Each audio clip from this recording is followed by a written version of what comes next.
everyone, my name is Claire Bryant and I'm a cellist here in Columbia, South Carolina, and I also teach at the University of South Carolina School of Music. And I'm here today to invite you to a special live virtual concert happening on Sunday, October 25th at 3 p.m. And it's going to feature some of the faculty from UofSC School of Music in our Freeman concert series. We will be serving up this pandemic tune by Ravel. And I thought it would be fun to learn together how to make a pandemic cocktail, straight from the time of Ravel in Paris. So it just so happens that the best bartender in Columbia, David Adedokun, works here at one of my favorite local establishments, the Warmouth. So if you're under 21, you gotta stop here. No, I'm just kidding. You can come along, but no tasting for you. Let's go inside. Hey David. Hey, how are you? Thank you so much for helping us out today, learn how to make a pandemic cocktail. When's the last time you had a cello at your bar? It's been a while, I have to say. Well, what are we making today? Well, we're gonna start with our base here, which is a little bit of gin. We're going with Sapphire today. I like it because it is strong. We're also going to be using a bit of vermouth. This is Dolan Blanc vermouth. It's going to serve us well in this cocktail. Is that from France? It is indeed from France. I think Ravel would approve then. Absolutely.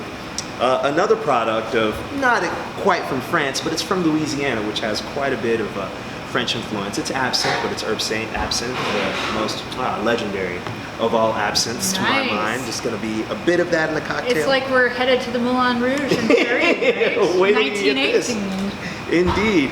And then we've got some dry curacao from FERRAND. I think you might be able to guess from the name where this product hails from. All right. Another French product. And then you are going to need a bit of fresh juice, so hopefully you've got a few of these laying around. If you want to make it, run and pick some up. Because like I said, it will take just a little bit of fresh lemon juice as well.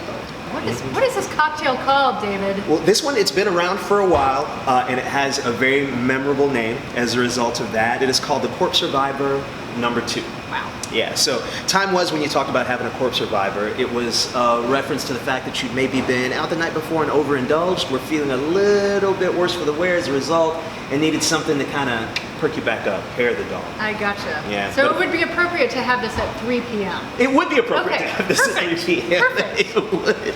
Any time of day, I imagine, whenever you're feeling a bit down and you're perking up. Something funny from the Savoy Cocktail book in which this recipe was first published mentioned that about 4 of these guys and it would undo the reviving effect of the corpse survivor. Well, we're not going to do that one today because my cello has a low tolerance. Okay, all right? that's good. Well, it actually, the combination of these flavors, the sort of herbaceousness of the gin, and then we've got the vermouth. I don't even know what kind of flavor vermouth has. What would you say? The way you can think about vermouth, at least as it relates to the cocktails, the way I think about it, it's sort of, it's like putting wine in your cocktail, more or less. It's like putting kind of a sweet, dry wine into a cocktail. So something that's going to be less strong than your base elements and impart some flavor, some booziness without taking everything. Yeah, and then you've got the wild hair absinthe, and then you've got some sort of sweetness of the curacao, and then of course the tartness of the lemon. It reminds me a little bit of the piece that we are going to be playing by Maurice Ravel. These combination of flavors. So a composer of music is sort of like a mixologist behind the bar, like David. Ravel, in this piece that we're playing on October 25th at 3 p.m. via YouTube, takes 2 modes and mixes them together. Now a mode is like a musical scale. It's sort of a combination of notes that make up a musical flavor, if you will. So the most common modes in music are major, which sound happy, and minor, which sounds sad. You may have heard I only changed 1 note, and that 1 note change is the 3rd note that I played that changes, which changes the feeling of the music and the mode from major to minor. So it's sort of the same. In music, like in mixology, you change just 1 little ingredient, 1 little mode or note, and it changes the entire flavor.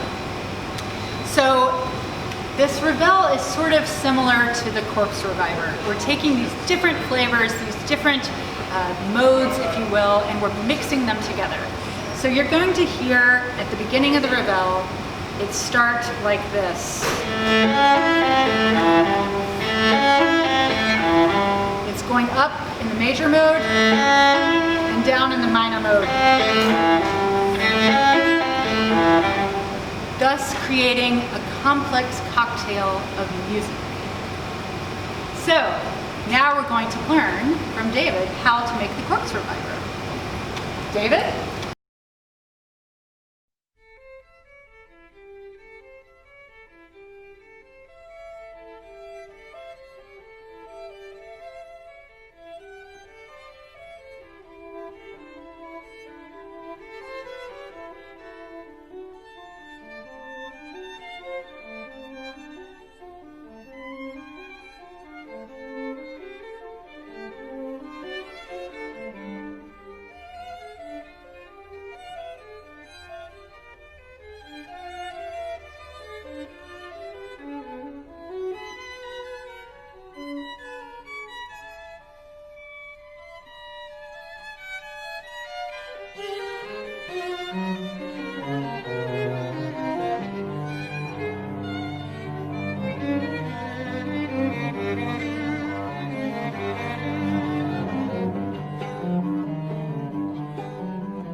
Ah, just in time.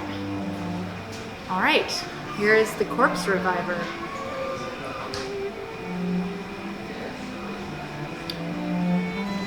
Wow, that is outstanding. I'm really getting a lot of the different flavors mixing together, some modal mixture there in this pandemic cocktail. So the next time you need your corpse revived, you know that you can just head on down to Warmouth and see David. Cheers, everyone. We look forward to seeing you on the 25th of October.